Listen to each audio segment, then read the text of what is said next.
Good morning. And Chris, thank you. Thank you, Chris. Thank you, Nancy. And thank you, Mike Donahue. One of, I think, the people behind the stage, behind the 4A's, but actually one of the people that shows why the 4A's is such a powerful institute in helping the industry think further. So, Agency2020, it's quite an ominous title, and effective brands, who are we? Who the hell are we? Well, we're a colleague of yours. We work with CMOs and help think through global marketing strategy, structure, and capability. And probably more relevantly, typically on those projects, we partner with agencies. We're not creative. There isn't a grain of creativity in most of us. But we collaborate with agencies, and this time it's a little different because we turned our lens on the agency industry at the request of the 4A's. You see, what happened was last year, the A&A and Effective Brands and Forbes and Spencer Stuart, they created Marketing2020, and the 4A's came to us and said, we'd like to do a pivotal piece of work that says, okay, if that's what clients are doing, what do we need to be doing? In fact, what are we doing? What are our winners doing? And today I have half an hour. Of course, it doesn't do any credit to the study or the team. Some of the people are here. Mary from Effective Brands, who spent the last 9 months of her life on this work, are here. But I'm going to try and take you through some of the key findings and hopefully provoke just a simple reaction that says, I want to know more about this and I can make it personal. I don't want to profess that any of this is like, the Bible, or this is how it must be done. We're also not a research company. We did research, but we really did it to try to get to insights that lead to growth, in this case, agency growth. Now, when you say 2020, that's very dangerous. I have seen so many presentations where they predicted what transport would look like just one generation away. And guess what? Since 1940, we've been talking about flying cars. So you know you're wrong. But I'm going to try and make an attempt to actually think forward. But I don't know how many of you have seen the film Her. Can I just see a show of hands? About 25%. And I thought I was going to see a movie which is really about the far-out future. And you come out thinking, actually, it isn't that far away. There aren't that many things that need to change for this to be happening tomorrow. And that's why I think it's actually an appropriate theme for Agency2020, because so much that I'm talking about is actually happening already and could be done tomorrow. So let's start outside in and really zoom in through Marketing2020 on what's happening in the world of agency. And I want to start with the mega trends that the clients talk to us about in terms of what's shaping their strategy. One is urbanization. The fact that literally there are companies we know, big ones, that have 200 city strategies. They ignore countries. They just think about the top 200 cities in the world. Two, technology. It's been mentioned 50 times this morning. It's reshaping everything we do, and also, for our industry, how we do it. And then new economies, literally centers of excellence where we might have a few people, or maybe not, but there seems to be talent coming from there, great ideas coming from there, and they're big marketplaces.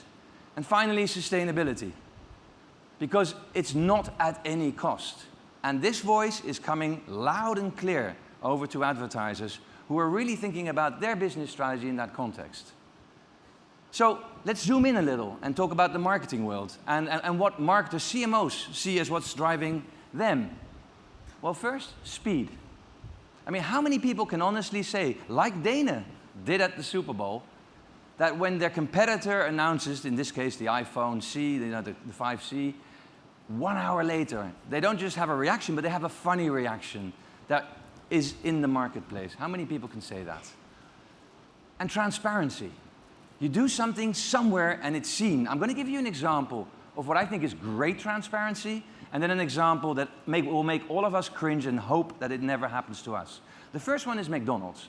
McDonald's gets asked a lot of questions and gets, negative press about their food a lot of the time, every day of the week. McDonald's Canada decided to turn the tables and answer the questions that they get asked most on Facebook straight on. Let me show you a video. It's one of 6 that they have for everybody to see on Facebook, and it's on YouTube, and it's been seen by millions of people. Hi, I'm Hope Magazi, Director of Marketing for McDonald's Canada. And I'm here with a question from Isabel M. from Toronto, Ontario. She asks, why does your food look different in the advertising than what's in the store? It's a great question, Isabel. We get asked that a lot. And if you want to come with me, I'm going to take you across the street. We're going to find out a bit more. Come on. I think it's important to note that all the ingredients that Noah uses are the exact same ingredients that we use in the restaurant. So it's the exact same patties, it's the exact same ketchup and mustard and onions and the exact same buns. Here you can definitely see that there's a size difference. The box that our sandwiches come in. Keep the sandwiches warm, which creates a bit of a steam effect, and it does make the bun contract a little bit.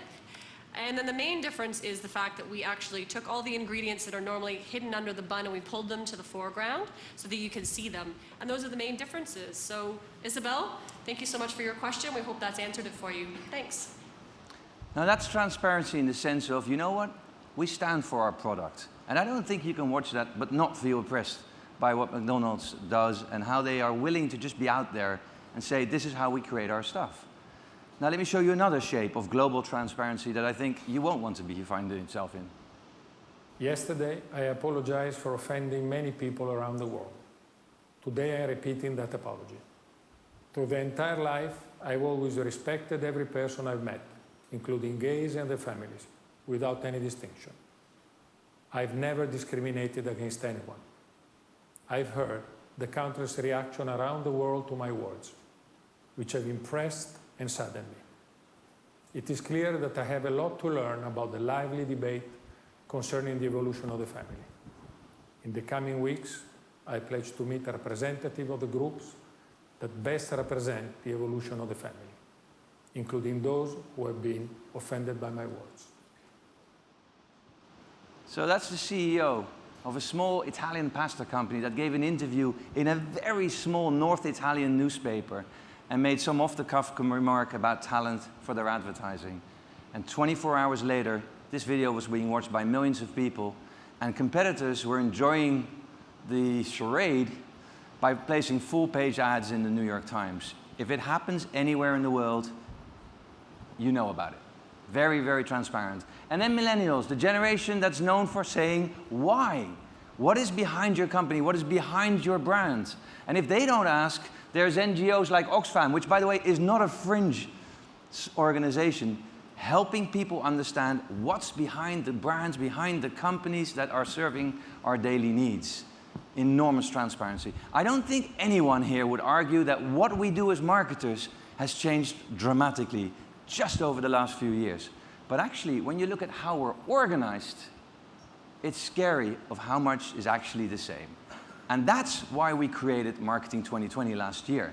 We really looked at how do marketers create value and organize differently. And we did all the normal things. We interviewed 250 CEOs. About 11,000 people took part in a survey. And I wanted to just kick off this session by highlighting what they see as the big opportunities and challenges for marketers, and then work my way towards Agency 2020. The first, obviously, is social. If you're not a marketer and excited about being closer in touch, it's great. And then actually collaborating with consumers around new value propositions was number 2 on the list. And globalization, many new markets to play in, great. But also, surprisingly, purpose. Marketers are feeling that they're bringing companies back to the place they need to be, centering them on why do we exist. But overall, I would say the biggest theme was a sense of an opportunity to influence the whole organization. Marketers feel more listened to. They feel pull from the rest of the organization. But there's a lot of stuff waking them up at night as well. I would say the first is just touchpoint consistency, because we see it in other markets. How do we do it? And how do we get rid of the internal silos? And then privacy, because you do not want your name in the newspapers for having lost 40 million credit cards. Or the scary fact that the CFO and the CEO of every company somehow think that social media is free, so you need less resources, not more, to make it work.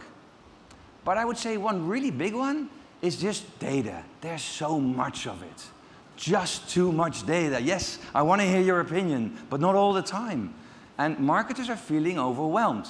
And on a personal level, I would say it's about staying current. Because this is the first generation of leaders that can't look to their boss and say, how did you do this? because everything seems to be new. Now, zooming in then on how agencies and clients work together, when we asked the clients, the CMOs, how do you address this? One of the big themes was working with more agencies, working between global and local, and then the agencies, and then the new partners like Facebook and consumers. Who does what? It keeps them awake at night. And that's why we created Agency2020. And we did indeed. We zoomed in on how do you unleash the value of idea-generating intermediaries. Really, what is the strategy of the winning agencies? What is their structure? What are they changing? And how are they building capabilities? And yes, we interviewed a lot of people in the industry, as Chris said, whether it's clients or partners like Facebook, or actually people from the creatives or from the media, or Millennials, she was on stage before, and even the procurement people to say, what does it take to win? And we had an online survey too, about 700 people. And all I want to tell you is, you can get all the details later. It was a good representation, although there weren't enough young people participating in this study. But that's why we went deep on the qual interviews with them. So let's look at the world according to agencies. And it really matters who you talk to. You are not a homogeneous industry. The glass is half full or it's half empty, depending on who you talk to. Some of the things we're hearing is that actually client trust seems to have been broken down or needs to be re-won because a lot of people maybe promised too much and couldn't deliver and feel that they have to prove themselves every day of the week. And then that the business model is broken, that all the things that we used to make money on have been procured down to cost, and actually the stuff where we really add value, like planning, we don't seem to be able to charge and get the value that we deserve for that. So that's doom and gloom. But on the other hand, there's a lot of excitement about new ways to create value for clients and actually come up with value propositions like the Fuel Band, where we go way beyond communication, way beyond marketing, and are actually helping businesses with their business strategy. And then this point that Chris had made before, which is that now it is possible to prove the value of creativity through technology. No longer need you guess which part is working, and can you adapt. And obviously, things like big data are exciting agencies. In fact, technology in general is exciting and making people nervous because clients expect agencies to know more about it than we do. But it's changing so quickly. How do we stay ahead of the curve? And then millennials, it's been mentioned before, came number 3 on the list because actually we have so many of them, but in the battle of talent, the .com seem to be pulling very, very hard and being successful too. And then this programmatic media. Robots taking over our work, really? It came up a lot in the list of things that are keeping people awake at night. This is the world according to agencies. But if I had to summarize it in total, there's a lot there to inspire. There's a lot there to keep you awake at night. But the bottom line is, will we be able to embrace the change? One of the people I interviewed said, we need to kiss change on the lips and give it some tongue. Are we able to embrace it? And when you then ask the question, people actually in the agency world say, well, I am, but I'm worried about my creative directors or this person or that person. That's really what it boils down to. So let me hit you with some of the numbers for our study, because the trends as described shape where you go. And the good thing is, agencies and clients see roughly the same trends as being important. But the worrying part, and Chris mentioned this morning as well, thanks Chris, by the way, for spending half my presentation, great, is that actually the intensity of the reaction, the response to the trend, is perceived very differently. Agency people told us that on strategy, on structure, and on capabilities, they were reacting fast, quick, aggressive. Clients don't see that. Now, I don't know where the truth lies, we didn't check, but it's worrying for you that you're moving fast or perceived to be moving fast, and the people that pay you don't perceive that. Data point 1. So it raises the question of what does it take to win? And I can't give you the hard answer, but I can give you some anecdotals that are actually linked to results. Because in the survey, these 700 people, they all said, how well is your business done over the last 3 years compared to your competitors? Revenues up, equal, or below? And we actually asked, up a lot, down a lot, and that in the middle. And then we looked at the answers of the overperformers and compared them to the answers of the underperformers. Now, you may say, yeah, who's going to tell you the truth? Well, actually, we validated that in Marketing 2020. There's a lot of work that suggests that people answer honestly when it's an anonymous survey. But we also checked in Marketing 2020 for about, well, it's actually 49 companies and found a high correlation. So if you don't trust the numbers, then you might as well leave now. But this is what drives our contrasting of results by overperformance against underperformance. So who are these overperformers? Well, I don't have pie charts. They're in the deck. You can see them because they don't show anything. There is nothing to say. It's not the media companies versus the creative companies. It's not the ones with more this or more less that. But there are mindsets that are very, very different. Look at this. The first is they focus a lot more on new agency revenue streams. They're thinking about how can we make money in new ways, or maybe even on how can we add value in new ways. Overperformers in orange, underperformers, or we were polite, the rest, in blue. They also think more about collaboration. Now, I didn't know Dana was coming to talk about that, but guess what? That's what overperformers talk a lot more about. They found that trend far more important than the underperformers. And they also, and I do know that this is important, react far more responsively to the trends than the rest of the pack. Both on strategy and on structure and on capability, significant higher scores among the companies that are growing faster than their competitors. So they are changing. And interesting is also to look at what they don't do. They don't over-analyze ROI. I don't know whether that's because they're confident about the effectiveness of their programs, but it didn't make their top 3. And they also talked less, even though I know it's a reality for them just as much, about budget restrictions. I think it goes to mindset, not so much to business drivers.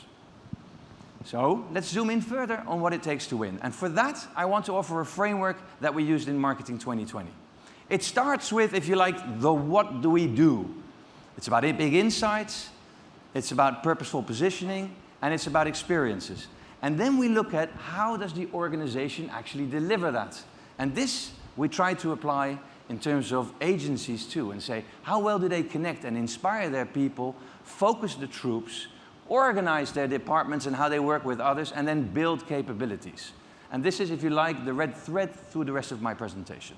So let's start with the big insights, the what. And I'm going to bring them alive by talking about some of the things that also came from Marketing 2020. Now note I said big insights, not big data. Because I don't know who made this up, but I like it. Big data seems to be like sex at high school. Everybody talks about it, but nobody's doing it well. If they do it very badly. No, big insights turned out to be a magical question in Marketing 2020. If you look on the right there, it says not only do we have the data available, but we're able to leverage it to make better marketing decisions. Remember infobesity, no one has a shortness of data, but are you able to leverage it? Now, the second point is purposeful positioning. And I love that John Hayes talked about his Small Business Saturday. Because so often people say, yeah, Amex and their purpose is breast cancer research. And it's not. That's what they do for CSR.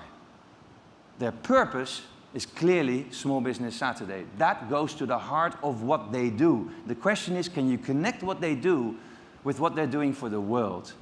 So purposeful positioning, and I think Dove has taught us a lot on that. And the third point was total experience. And I think Nike's Fuel Band just brings that alive so well. Can you go beyond product and service to an experience that brings the brand purpose alive for your consumers and customers? So we applied the same filter to agencies. And let's talk about big insights first. Because when you talk about insights, and I don't know who made this up, but I like it. There's this language around big I and little I. And the worrying perspective is that we seem to have these silos of insights in our industry.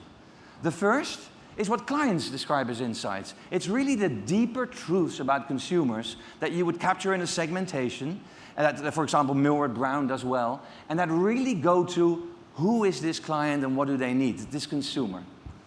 And then when you talk to the creative agencies about insights, it's much more about where do we hang the hook? What's the part that we play to for the big idea, for the creative idea? And then you talk to the media companies, and there's a whole huge industry, and that's where the programmatic buying is happening, which has also been described to me as the little I, which is about what's happening in this moment with these consumers. What are they interested in viewing now? And therefore, it makes sense to serve this ad or talk about this information. Well, the big conclusion is it's coming together, and it needs to come together, because leveraging data is about combining it, and Adobe calls it the single source of truth. And I think that's a really big insight, because in our industry, we don't have a single source of insights. Now, again, worryingly, agencies kind of think they have this covered, but clients don't. Now, you may think, well, that's okay, because we just get the chance to prove ourselves, but that's the worrying part. Suddenly, there's all these competitors that are actually jumping exactly on that market. This market is moving very, very quickly. IBM describes the CMO as the #1 target for technology purchases 5 years from now. So it's not like we have time to figure it out. Others are joining in and trying to eat from that pie.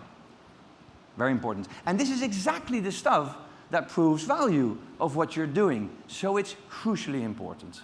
And what we see also in Agency 2020 is that overperformers excel at this. So the question of we have sufficient capability to do data analysis and analytics, overperformers dramatically score higher than the rest of the agencies. Make this important and you will grow faster. It's as simple as that. Now then the second point. Oh no, one more thing. Size seems to matter here. And this probably has something to do with the investments and the trainings that are required. Because on all other data points, it didn't make a big difference, but here it does. We see that the bigger the company, the more confident the agency is that they're good at it. Now, purposeful positioning. I don't know if you know this picture. This is the paint company that in Brazil gave favelas a lot of paint, and then crime went down. Well, that's purposeful positioning. They sell tins of optimism, not paint. Well, the interesting thing is that clients actually feel more purposeful about themselves and their companies than the agency people do, significantly so. And in fact, as an industry, I would say you do have a bit of a reputation challenge there. Because just asking, what's the positioning of your agency? The agency is quite clear. The client is not. And this might be because agencies have recently been trying to do so many other things to make sure that they don't lose the budget. It's not as clear to them. And it's also not clear that they're purposeful, that they stand for something more than making money. And this is the point that John Hayes made, and your stats in Agency 2020 show that agencies, again, think more about this than their clients do. So overperformers also here score higher on every metric that we researched around purpose. So making it important works. And the third point was total experience.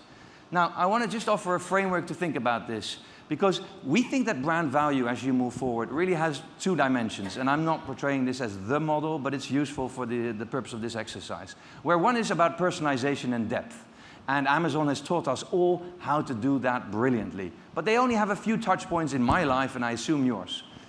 If you look at the number of touch points and it's exploding, then somebody like Disney has always been the master of keeping consistency across those touch points. But they don't make it personal. We think that the fuel band is a great example of actually combining those. And now if you apply that to clients, this is your single biggest opportunity. Because there isn't a client we didn't speak to that didn't have this at the top of their list of priorities. How, in a commoditizing world, do we create value for our consumers? And who are they looking for help? You. This is not about communication strategy. This is about marketing and business strategy. And they are willing to pay for it. In fact, when you look at the daily fees of the agencies and then the consultancies and then the strategic consultancies, they go up as you get towards business strategy. So the insight here is not that clients aren't willing to pay for what you do really well, that planning part. It's just they're not used to paying you for it. Big insight, because there is money there and they need your help. So let's talk about the drivers of the organization, because there's something very interesting to learn there too. The how, as we call it. Well, the first is connect. And very interesting, we hear more and more talk among the winners of going from the old bow tie model, where you had one agency and one client person basically leading lots of other relationships, to actually making them into the diamond model, which comes from category management in the CPG world, which really says, let's sit in the back and let's orchestrate all these relationships because there's just too much expertise needed. If you look at McCormick, the spice company, that work with RGA, all the departments are working with each other, orchestrated by the client lead. The second point was inspire, and this is about engaging the workforce around your purpose. You think, 71% of agencies, that you're purposeful, but where it falls down is actually involving all employees. The picture in the background there is that paint company. It has 45,000 employees worldwide. Over 80% of them have participated in paint projects all around the world. More than 10,000 projects in poor communities. When we look at the overperforming agencies, a good 71% have good programs to engage the rest of their teams. But in the underperforming agencies, the rest, it's just over 30. It's one of those things that we all know is important, but are you putting your money and your time where your mouth is? Only overperformers seem to be doing that. And then maybe it's a little bit about how we celebrate what it is we do as an industry. Because we looked at a lot of vision and mission statements from agencies, and what we noticed was that there's a lot of celebrating of what we do, whether it's ideas or storytelling and content. And actually, when you look at the client companies, it's much more about what they do for the world, like women's self-esteem or access to information or simplifying a shopping process. There might be a bit of an insight there about thinking beyond what we do for the bigger world. Then the third point, and I'm going at high speed, and I apologize for that. There's a lot here for you to read afterwards. I know the 4A's is distributing the full report. The third point is about focus. What do we actually focus on? And the one point that John Hayes said that I picked up was, use my metrics. What we found in Marketing 2020, and Bob Liadis is now leading with the ANA, the CMO community in the US around this, is to say, if we talk business metrics, then the CFO and the CEO take us seriously, and then they listen. We can influence.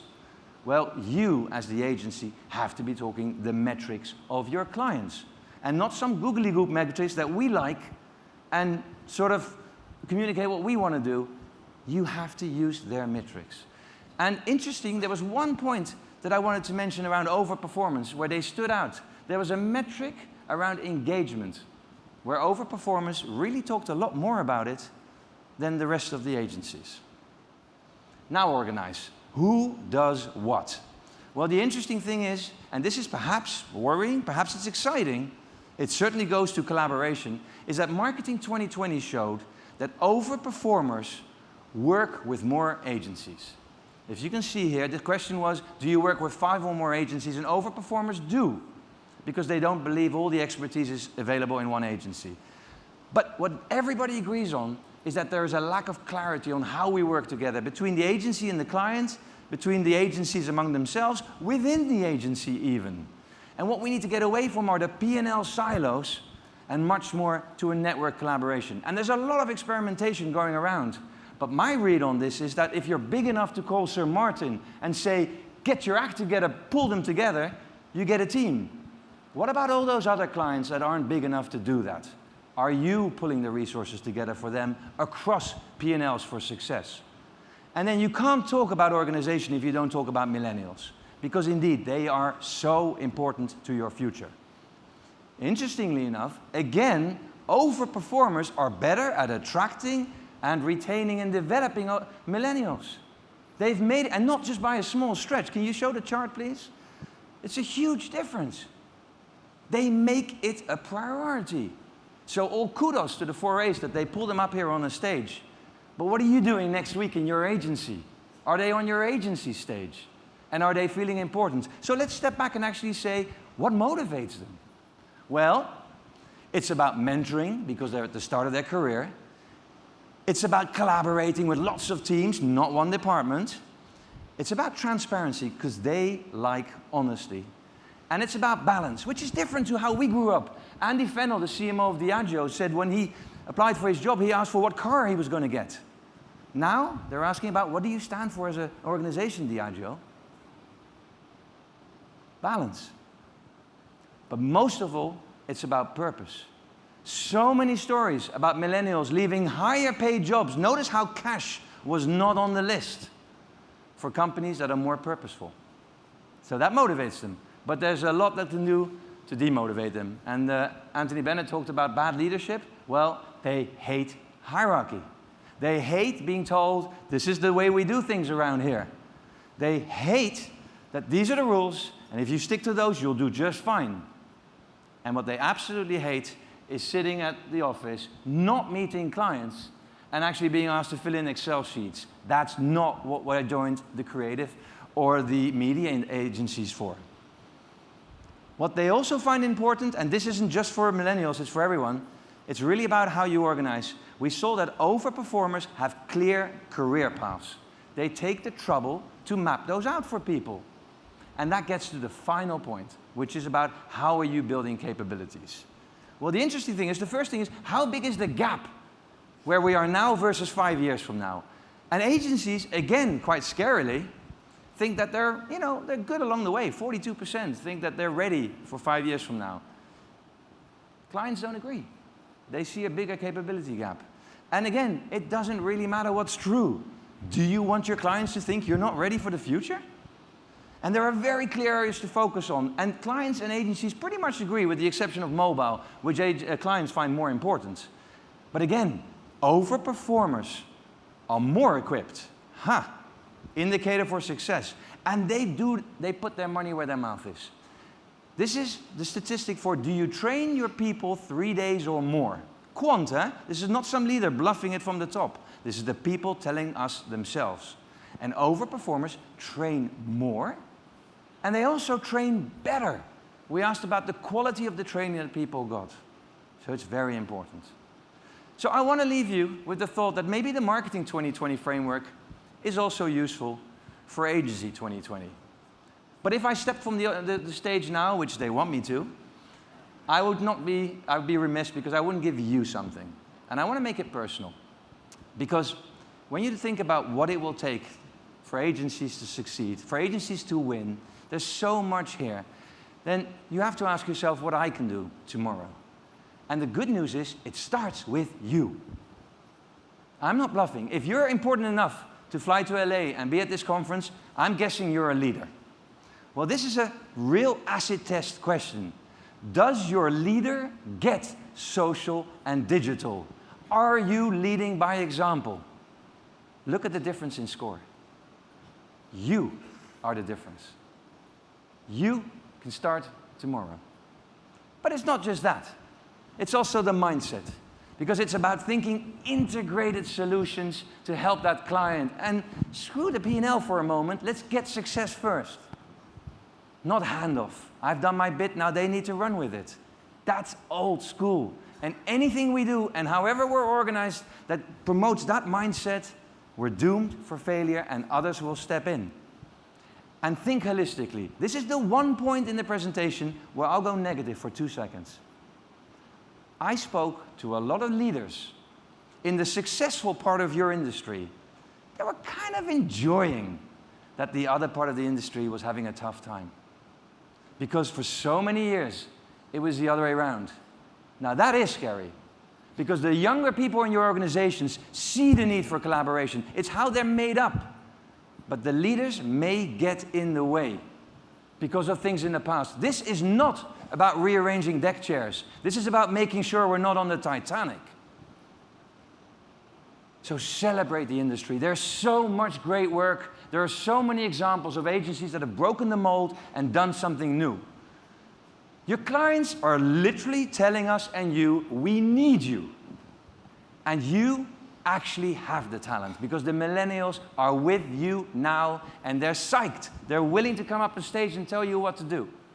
And you've proven ability, not everywhere, but there are pilots and examples everywhere that show how you've moved from creativity in media and marketing and communication all the way through to e-commerce and total solutions like the fuel band. There's not enough of them, but there's a proven ability, which means you can replicate and emulate. And you are admired. Still, almost 70%. Somebody stood on stage last year and told you that. Think you can change the world. There aren't a lot of industries that they say that about. You've got the pieces, and your clients need you to bring them together. And quite frankly, and I'll make it personal for just 1 second, on every consultancy project we do, at some point we step back and say, do we believe that this client can succeed? And really honestly, we think you do. We're very, very go on your future. So go for it. Really, just go for it. Thank you very much for allowing us in your industry. I hope some of it was useful.